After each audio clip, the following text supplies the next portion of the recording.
A morally perfect being would not inspire a holy text that contains the moral evil of slavery. The Bible does contain the moral evil of slavery, therefore the Bible is not inspired by a morally perfect being. So in this video, I'm going to discuss some of my research and conclusions regarding slavery within the biblical text and how Christians can sort of deal with it and think about their relationship with the text in light of this fact. What I just presented is a syllogism, which in philosophy is how you can structure an argument. It has two or more premises and then a conclusion that follows from those premises. A valid syllogism just means that the conclusion logically follows from the two premises. It doesn't necessarily mean that the premises themselves are right. In this particular video, I'm going to argue against premise 1.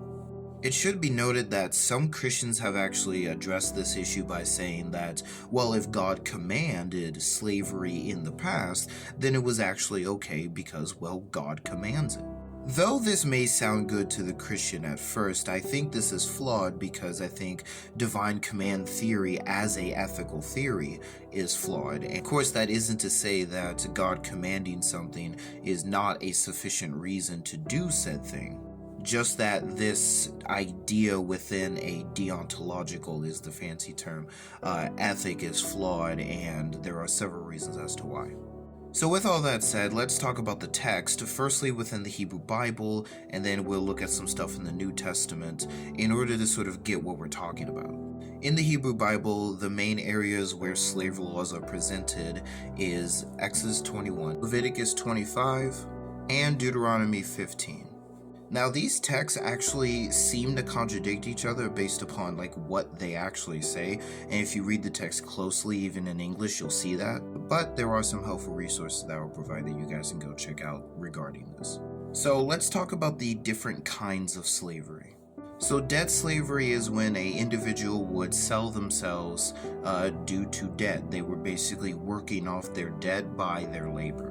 In something like the laws of Hammurabi, which are very similar to some of the laws within the biblical corpus, a slave would work 3 years and be let go in the 4th, but in the Mosaic law, a slave is held for 6 years and let go in the 7th. So if an Israelite suffered famine, became poor, or something like that, came into debt, they would sell themselves into debt slavery.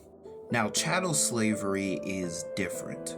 The main people who made up chattel slaves in the ancient Near East were foreigners. We see this, for example, in Leviticus 25 verses 44 through 46. Another important note is that chattel slavery was permanent and that it was not caused by debt. Those are the two main categories that we see in the law of Moses. We know that male and female slaves were not treated the same because, they're females, basically. But the woman here is treated as a daughter and then a first-ranking wife, not a concubine or an ex-slave. And while the goal of that law is to protect the woman that the father has sold, Dr. Bowen does point out in his book around page 90 that the agency of the woman and what she wants is just not considered in this text. Now, within the New Testament, slaves do pop up, oftentimes in the parables of Jesus, for example. But Jesus doesn't say anything about slavery, even though we know that both Romans and Jews were practicing slavery at this time. Later on, the New Testament authors tell their slaves to obey their masters and for masters to fear God. And then you have the book of Philemon where Paul sends a slave back to his master. But there is no big discussion about it like there is in the Hebrew Bible. With all that said, let me play a clip from Dr. John Walton. Torah is not given as an ideal system. It is a culturally situated system. What would bring enhancement to the reputation of Yahweh among the nations of the ancient Near East? That explains why we do not find in the Torah any discussion of, is it a good thing to have slaves? Those aren't issues on the table in the ancient world. And Torah is not going to deal with them. It's not presenting an ideal system. It's telling them how to live in the system that exists in their day. There's no discussion about whether democracy might be a more humane government than monarchy. We talked about this some yesterday. There's no discussion of whether patriarchy and male domination is a sensible thing. That's how it was in the ancient world. God wasn't trying to create a new social system for them. He was trying to tell them how to live without reproach in the systems that existed. So we don't have to worry about this slam against Christianity and against the Bible. Oh, a God who condones slavery, a God who condones, the submission of women, the God who does this or that. He's working in a culture, not in an ideal world. And I would contend that as well. The Mosaic Law is an imperfect, culturally bound system. And as such, we would actually expect the Mosaic Law to have things that we today would disagree with morally.